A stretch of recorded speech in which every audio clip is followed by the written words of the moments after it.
There's a version of pain that's loud. You feel it, you name it, you cry, you grieve, you talk about it, and slowly, sometimes, it fades. But there's another version, the kind that doesn't announce itself anymore, the kind that stopped aching years ago, not because it healed, but because it went somewhere deeper, deep enough to stop feeling like a wound and start feeling like a wall, a reflex, a way of moving through the world. You don't feel it as pain anymore. You feel it as you. And that's exactly what makes it so difficult to see. This isn't weakness, and it's not drama. What happens when pain becomes identity is one of the most subtle and underestimated psychological shifts a person can go through. And it happens quietly, over time, usually starting in moments when no one was paying attention. The mind is extraordinarily adaptive. When it cannot process pain, it stores it.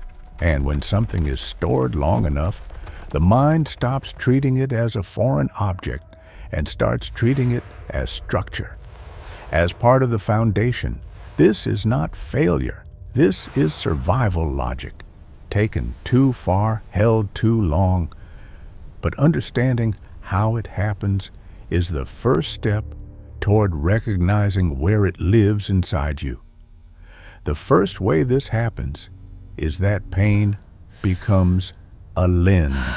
At first, something hurt you, a loss, a rejection, a relationship that made you feel like too much or not enough, an environment that rewarded silence over honesty, and you adapted. You started reading situations through that experience, expecting certain outcomes, interpreting neutral moments as threatening, reading kindness with suspicion, feeling the ghost of the original wound in rooms it never actually entered.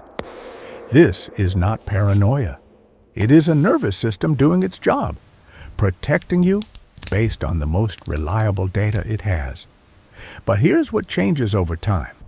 The lens becomes invisible.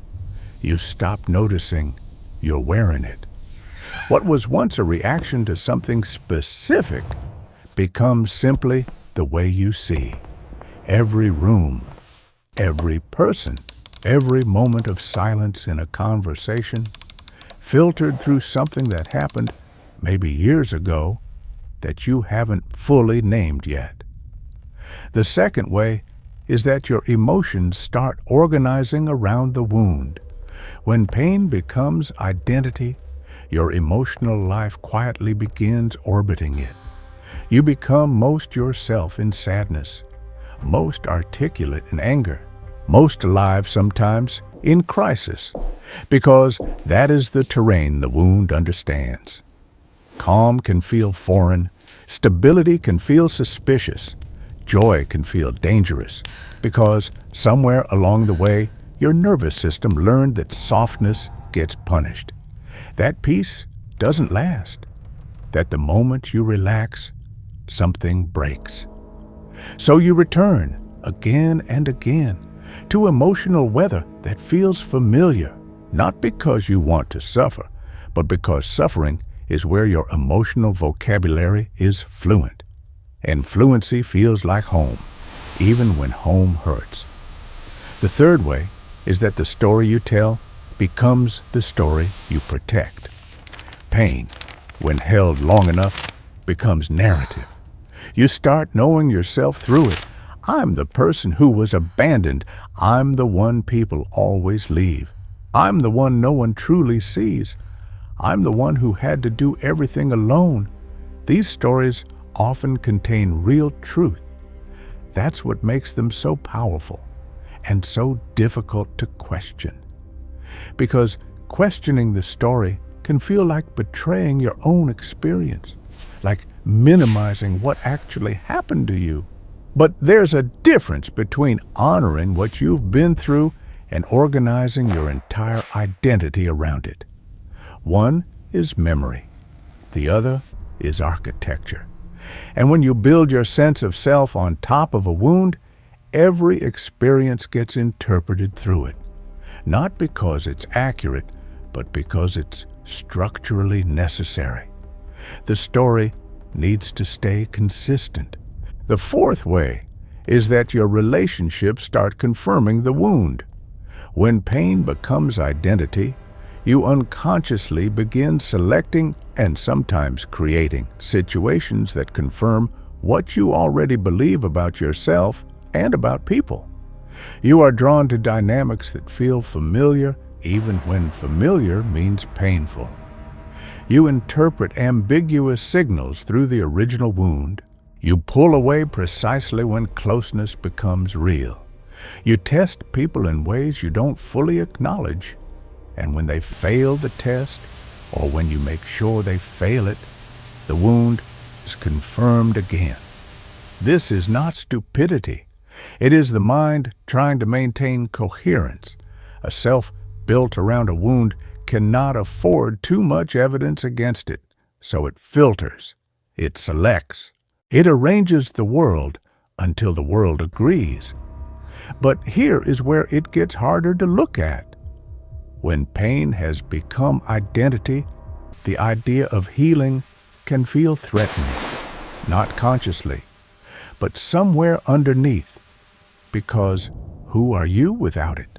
If the wound is the reason you are careful, the reason you protect yourself, the reason you don't trust easily, the reason you've kept people at a distance, the reason you've survived everything you've survived, then what replaces it?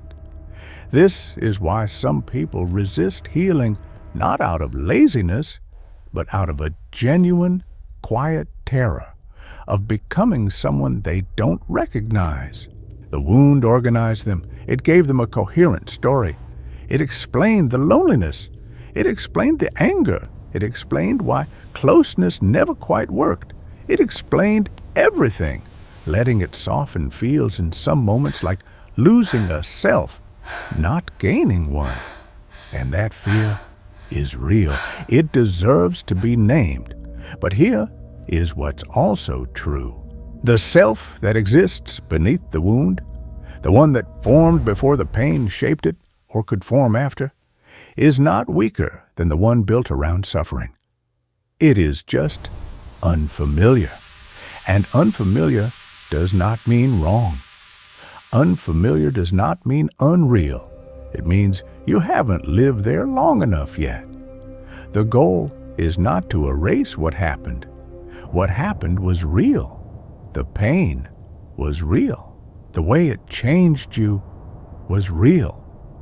But there is a difference between carrying your history and being it. You are allowed to know your wounds without letting them write every sentence of who you are. You are allowed to be more than what hurt you. Even if that feels, right now, like the most uncertain thing you've ever considered. If something in this video named something you've been carrying quietly, I'd want to know which part landed for you. Leave it in the comments. And if you know someone who might need to hear this, share it with them. Sometimes the most important thing is simply having language for what you feel.